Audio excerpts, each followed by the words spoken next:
dia, boa tarde, boa noite. Meu nome é Eduardo Capoc. Eu vou apresentar para vocês hoje um trabalho que eu fiz para fazer o desmascaramento dos microdados do SAEB. Quem trabalha com os microdados que o INEP publica percebeu que de 2013 em diante, alguns dos códigos que identificam escolas e municípios aparecem mascarados. E à medida que o tempo passou, a frequência desses dados mascarados tem aumentado nas bases de dados, e é disso que eu vou tratar aqui. Né? O nosso objetivo com esse trabalho foi identificar os códigos reais das escolas públicas e municípios, né, que estivessem mascarados nos microdados do SAEB de 2013 até 2019, usando só a informação pública que existe latente dentro dos vários e maravilhosos dados que o INEP disponibiliza, e usando recursos computacionais modestos, né, sem precisar usar uma infraestrutura muito poderosa para conseguir esse resultado. Por que a gente fez isso? Né? A gente fez isso para... Aqui tem um exemplo, né? Vamos mostrar aqui um exemplo. Essencialmente, aqui a gente tem os códigos reais de uma escola, de uma comunidade de Paraisópolis, aqui no município de São Paulo, que aparecia normalmente em 2013 e 2015, mas aqui a partir de 2017 a escola aparece mascarada, né? Portanto, com um código pseudo-aleatório, começando com um dígito mais significativo 6, e em 2019, inclusive, o município dessa escola estava mascarado também. E o objetivo do trabalho, então, é converter os códigos mascarados para os seus respectivos códigos formais sem mascaramento.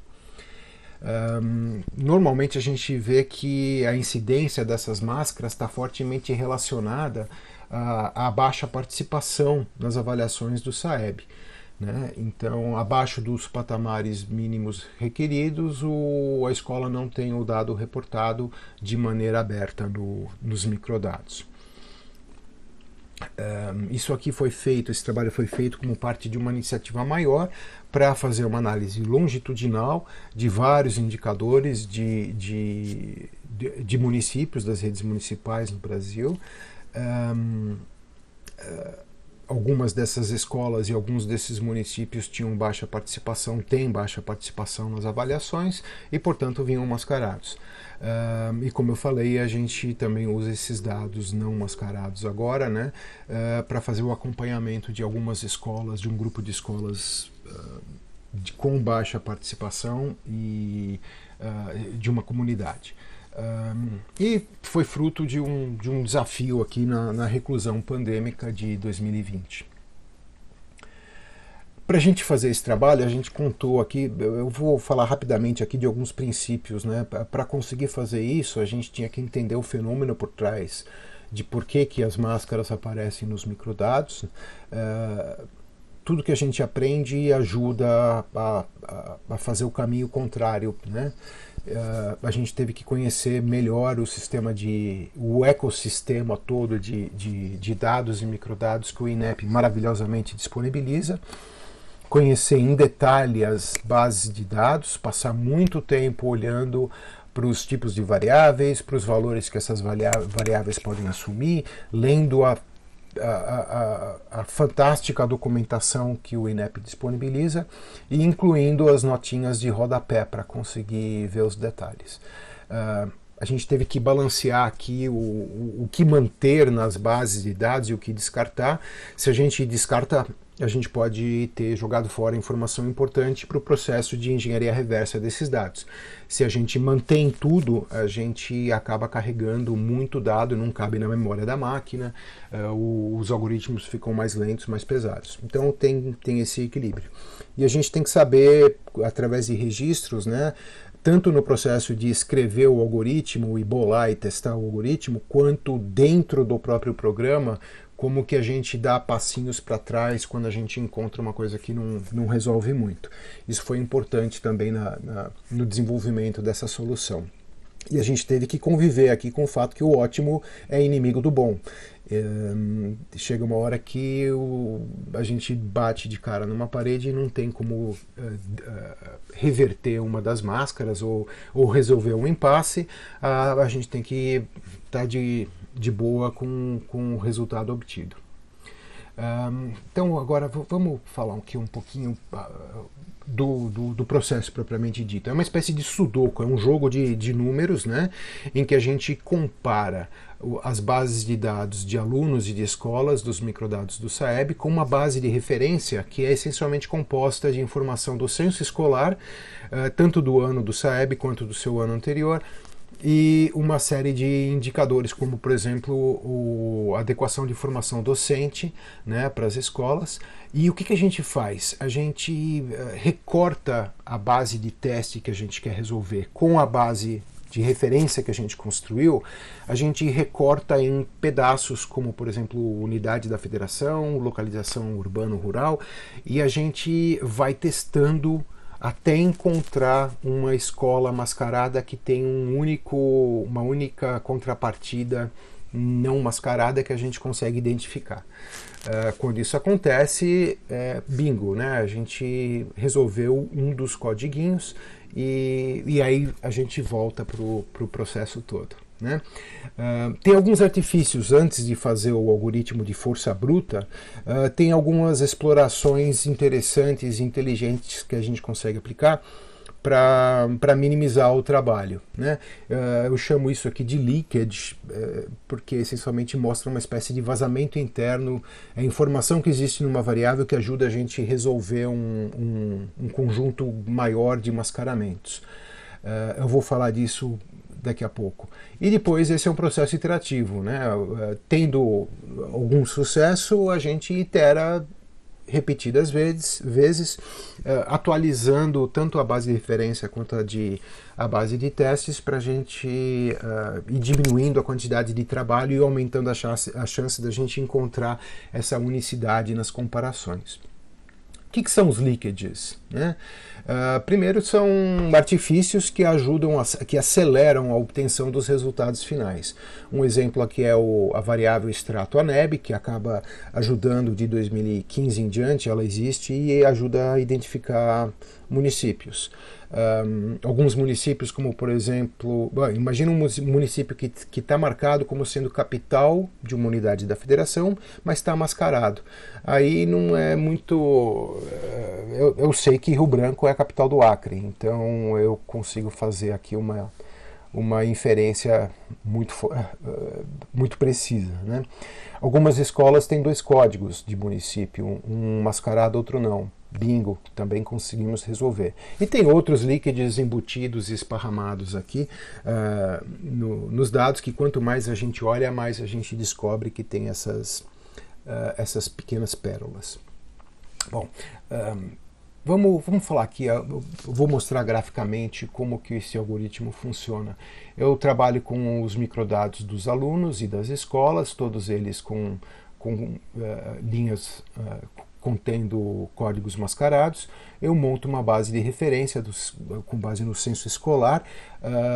É um recorte do censo escolar que replica com a melhor precisão possível, com base na documentação dos planos amostrais, quais seriam as escolas que seriam testadas, né, para eu poder comparar com aquilo que de fato aparece nos microdados. Eu agrego a informação do censo, a informação de indicadores, como por exemplo a adequação da formação docente, e faço sucessivos recortes, né, por unidade da federação, por rede administrativa, por localização urbana ou rural, o próprio ano SAEB, e em alguns casos eu abro ou fecho a variável município porque eu tenho que resolver municípios mascarados também.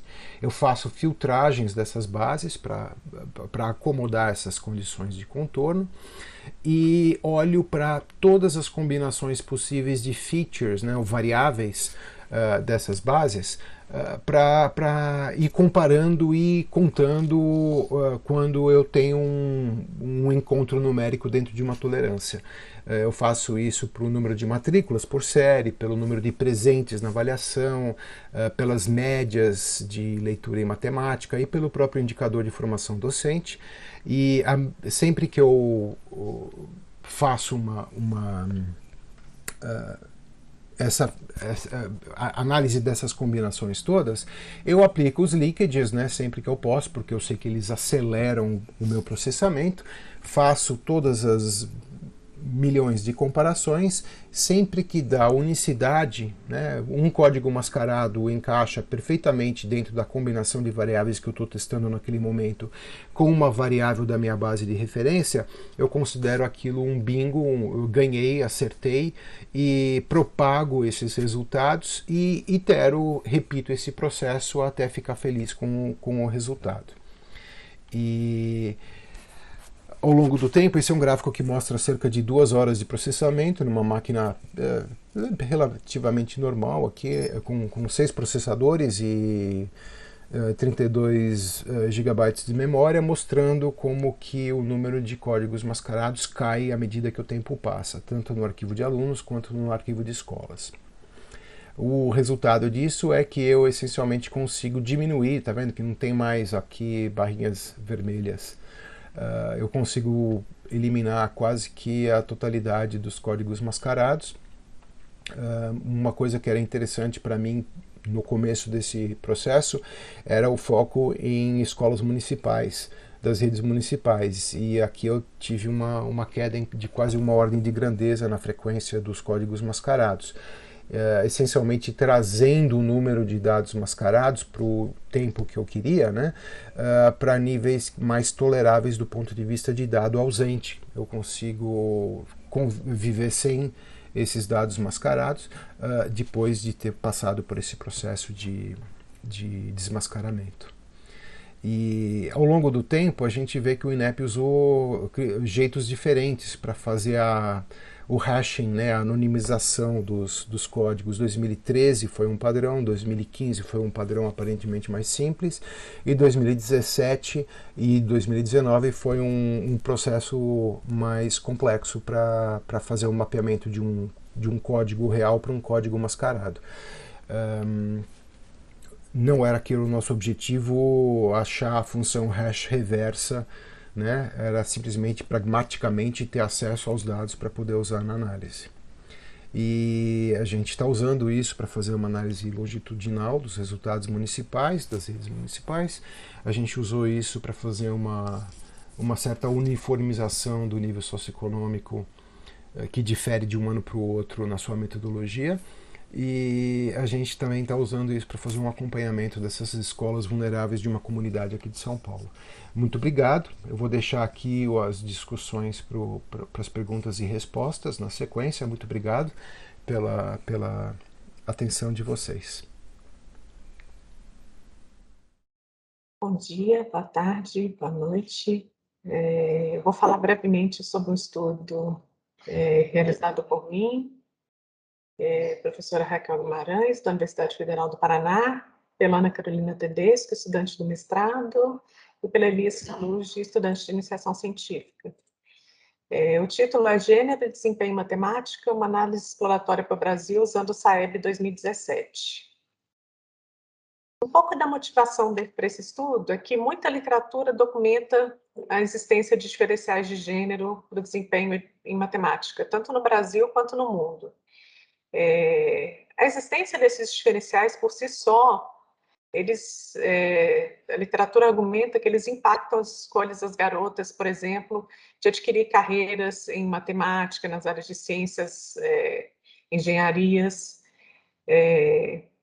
e com isso apresenta um grande potencial para os salários futuros dessas meninas.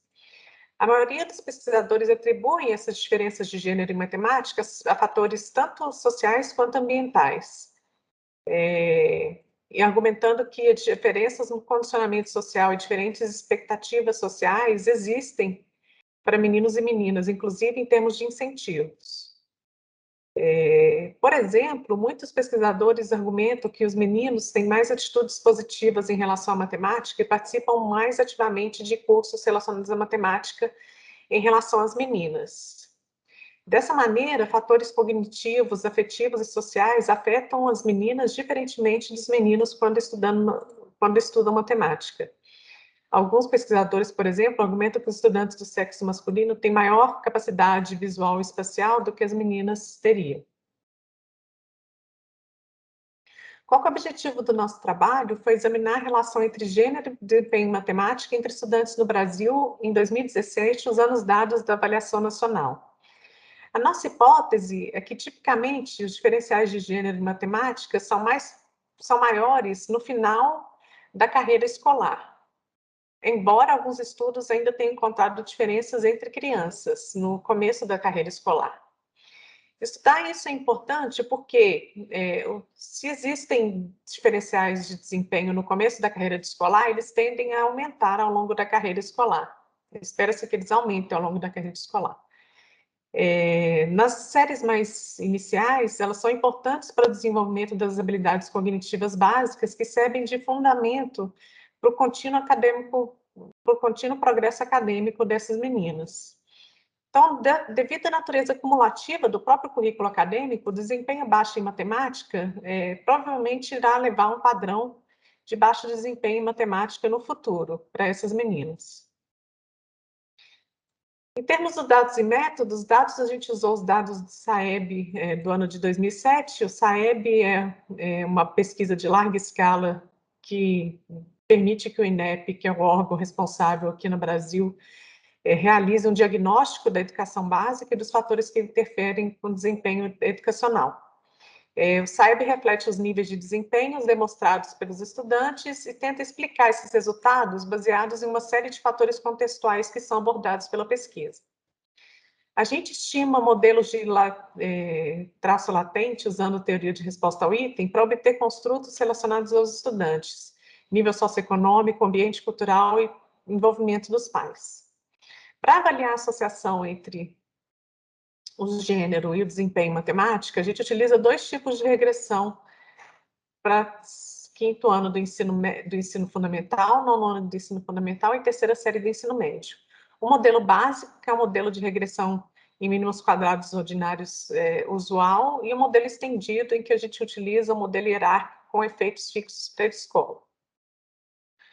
Os nossos resultados demonstram que existe, sim, um diferencial de gênero no desempenho em matemática, em que tudo mais mantido constante, ser uma menina está associado a um decréscimo de 2 pontos na escala do SAEB no quinto ano do ensino fundamental, no nono ano a 8,17 pontos e no terceiro ano uma diferença de 6,79 em relação aos meninos. A gente não pode verificar com o nosso estudo um comportamento monotônico crescente do efeito de ser menina, decrescente do efeito de ser menina em relação ao desempenho escolar em matemática. De toda forma, nos modelos hierárquicos, a gente tendeu a encontrar que os efeitos para o terceiro ano e para o nono ano do ensino fundamental são muito parecidos.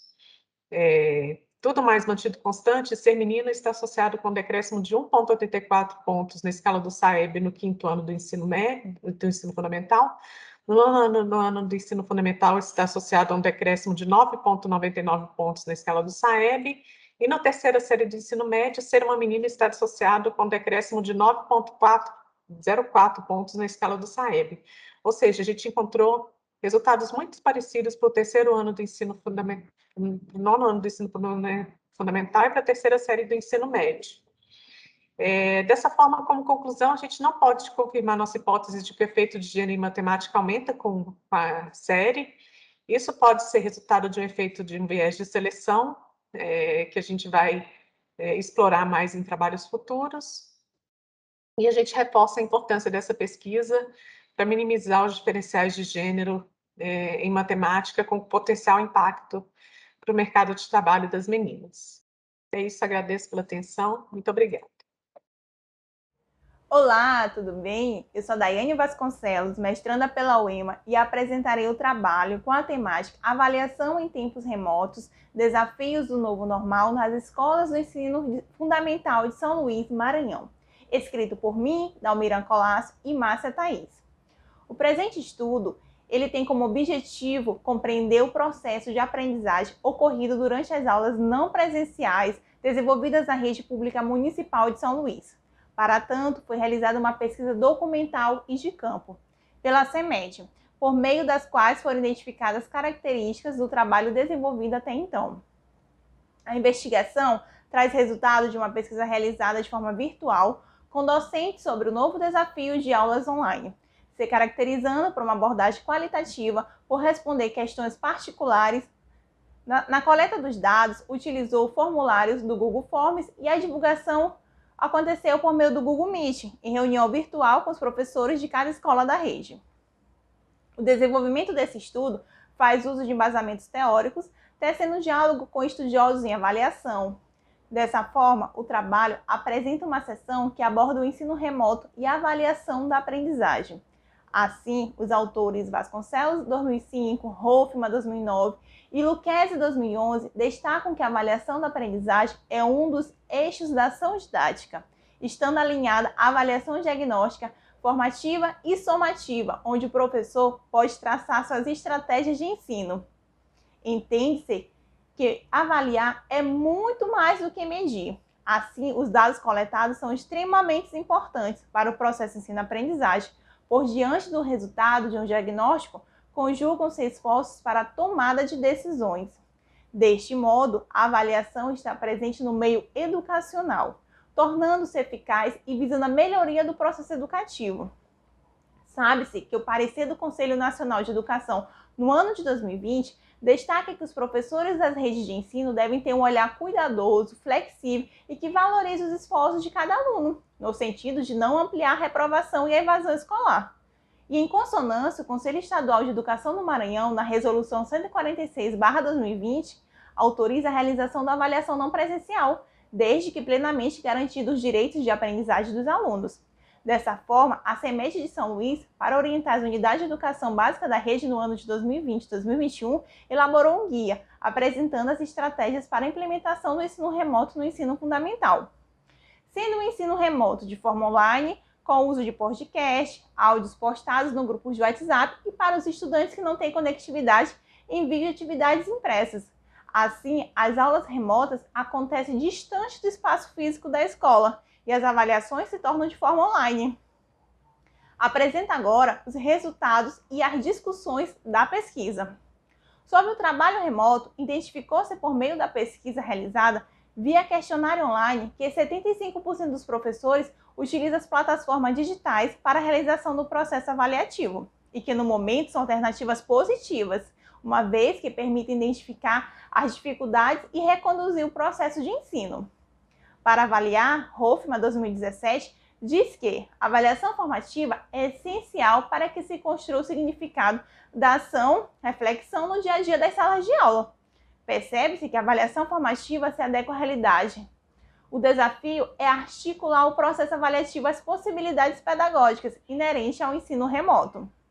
Ao longo da pesquisa, foi identificado que cerca de 84% dos estudantes têm conectividade. Além disso, dentre os instrumentos mais utilizados pelos docentes para a efetivação da avaliação, destacam-se o WhatsApp, o Google Forms, o livro didático e o Google Classroom. Entende-se que a avaliação como um processo dinâmico desenvolve um olhar diferente, pois realizar atividades pelo celular e utilizá-lo para além do mero lazer exige dos sujeitos novas habilidades. Neste processo, o papel dos professores é essencial, na medida em que planejam e gerenciam as atividades diversificadas e avaliam o processo como um todo.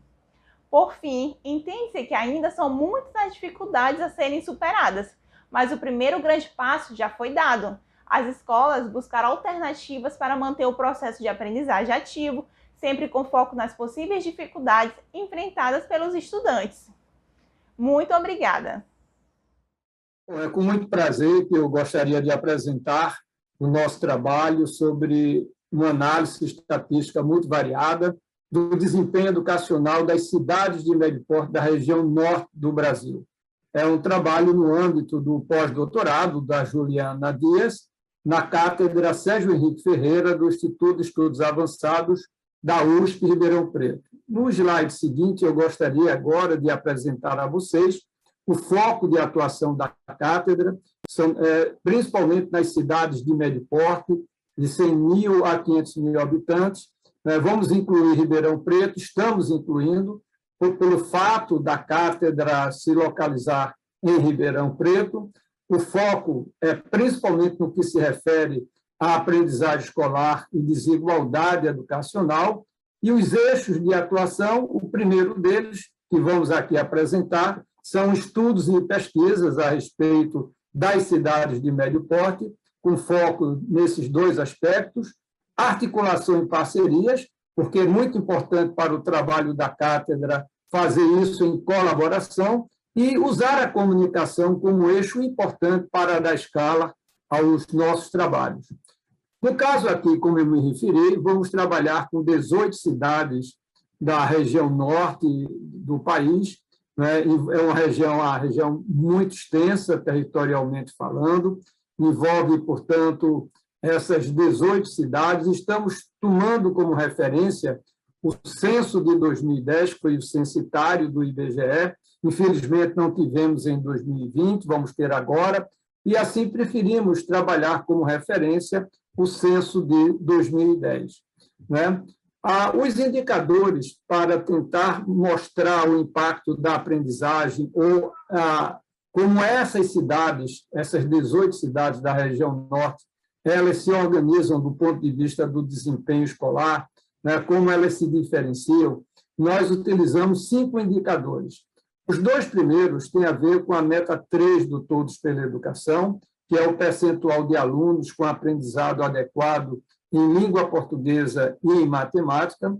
Os 2 seguintes referem-se ao desdobramento do IDEB, a nota padronizada, não é, integrante do cálculo do Índice de Desenvolvimento da Educação Básica, né, e o fluxo escolar, juntamente com a nota padronizada. E, por último, a distorção idade séria para os anos iniciais e finais do ensino fundamental. Portanto, aqui nesse trabalho, nós consideramos os anos de 2017 e 2019, analisando os anos iniciais e finais das 18 cidades de médio porte da região norte do Brasil. Notadamente, fazendo isso, por exemplo, para o ensino fundamental, anos iniciais, nos anos de 2017 e 2017, aqui em verde, nós vamos ter uma matriz de 18 cidades por 5 indicadores, analogamente para 2019, com os respectivos indicadores. Consequentemente, geramos uma matriz de 5 por 18. Quando temos, diante do nosso trabalho, um problema matricial de N por M dimensões, um dos caminhos utilizados para isso é através da técnica estatística de análise multivariada de análise de componentes principais. Particularmente no meu caso, historicamente, a minha área de trabalho é a química molecular. Usei ao longo de vários anos essa técnica para estudar propriedades de moléculas, né? E agora estamos analisando o desempenho escolar dessas cidades. Né? Na verdade, é fruto de um trabalho continuado. Né? Estamos fazendo em várias regiões do Brasil, queremos estabelecer padrões de desempenho escolar, né? E aqui, no caso, para a região norte, para essas 18 cidades, eu mostro aqui nesse gráfico, né, de componentes principais, né, como essas cidades se orientam nos eixos das componentes principais. Eu diria que o primeiro eixo da componente principal ele já explica 96,3% de toda a variância. Né? E quem determina isso, claramente, são os indicadores indicados lá na meta 3 do Todos pela Educação, o percentual de alunos com aprendizado adequado, tanto em língua portuguesa como em matemática. O que é que isso significa? Como esses coeficientes são positivos, os municípios mais à direita, portanto, do eixo positivo, são aqueles que têm melhor desempenho. E quanto mais à esquerda, significa o pior desempenho. Então, por exemplo, nesse caso dos anos iniciais, ano de 2017, claramente a gente observa que Ji-Paraná, Palmas e Rio Branco são os 3 municípios de melhor desempenho. Em contrapartida, Cametá, Bragança e Abaetetuba, né, por exemplo, e Macapá, são aqueles de pior desempenho. No gráfico seguinte, nós mostramos a evolução de 2017 para 2019, isso ainda para os anos iniciais. Poucas mudanças acontecem, chamaria apenas a atenção no caso de Ji-Paraná, que tem uma queda expressiva de 2017 para 2019. Vejam, portanto, que ele se desloca mais à esquerda, saindo de 2017 para 2019. Em contrapartida, Macapá tem algum avanço, né, de 17 para 19. Os demais municípios, eles são muito similares. Eles, principalmente, se a gente faz a projeção em relação à CP1, ao primeiro componente que explica, como eu disse, 96% de toda a variância, isso nós mostramos para 2017, e o comportamento também se aplica e se estende para 2019, e aí no gráfico conjunto nós conseguimos observar os municípios 2017, 2019 para os anos iniciais do ensino fundamental. O passo seguinte agora é como medir, digamos, a desigualdade nesses municípios. Nesse sentido, para cada um dos anos e etapas, nós simplesmente fizemos uma translação de eixos para ordenamento dos municípios relativos a cada um dos anos, 2017 e 2019, e para cada uma das etapas, anos iniciais e anos finais. Então, por exemplo, nesse gráfico que vocês estão vendo, refere-se aos anos iniciais, ano de 2019. Então, Cametá é aquele que tem o CP1 igual a 0, Parintins CP2 igual a 0, e a partir disso nós medimos o vetor que mede até a origem do desempenho dessas cidades. Então, com base nisso, a gente conseguiu medir esse vetor, e para cada uma dessas cidades, nós vamos ter um valor de N associado a esse vetor. Então, por exemplo, está muito claro aí que em 2017, como nós tínhamos visto no slide anterior, Ji-Paraná ocupa a liderança, quanto maior o valor de N, melhor o desempenho, e Cametá, como também nós vimos, é aquele de pior desempenho. À direita de vocês estão as cidades dos anos finais. E por que não estão as 18 cidades? Porque alguns desses municípios, cidades, eles estadualizaram os anos finais. Portanto, passa a ser de responsabilidade da rede estadual. Por isso que há uma queda no número de municípios dos anos iniciais para os anos finais. Isso são resultados de 2017. Aqui vocês estão vendo para 2019. Vejam aí que Ji-Paraná, que ocupava a liderança lá em 2017, cai para a terceira posição, uma queda brusca. Lá ele tinha 88, era o tamanho do vetor, agora cai para 67, arredondando. E, como a gente viu, Macapá tem uma pequena melhora, mas tem uma melhora, enquanto que os demais praticamente permanecem inalterados do ponto de vista do processo evolutivo. Com base nisso, nós utilizamos o coeficiente de variação, uma forma que se encontra para medir a dispersão, normalizada pela média aritmética. Isso é muito comum, muito utilizado em várias outras áreas, ou problemas que se quer trabalhar, por exemplo, grau de pureza de amostras, de soluções, em química analítica, se usa muito isso. Eu utilizei bastante isso, e nós calculamos, então, o coeficiente de variação. Quanto maior esse coeficiente de variação, maior a dispersão, maior a heterogeneidade e, portanto, a desigualdade. Claramente, a gente observa que nos anos iniciais, quinto ano, de 2017 para 2019, há uma queda, portanto, reduz o grau de heterogeneidade, enquanto que para o 9º ano, praticamente permanece o mesmo grau de heterogeneidade. Um pequeno aumento, mas sem ser expressivo, né? Os próximos passos desse trabalho, nós estamos exatamente trabalhando com esses municípios, né? A ideia nossa é criar uma rede de colaboração entre elas, mas também fazer uma análise por dentro de cada rede municipal, né? E comparar, inclusive, com o desempenho da rede estadual naquele município, né? O propósito maior é criar redes colaborativas, no caso aí para a região norte, né? Onde elas possam, usando as novas tecnologias, trocar experiências, fortalecer a colaboração e, principalmente, fazer a troca de boas práticas que promovam o desempenho educacional, a melhora da aprendizagem e a redução da desigualdade educacional. Então, esse é o nosso trabalho, né, que apresentamos no Congresso da ABAF. Muito obrigado.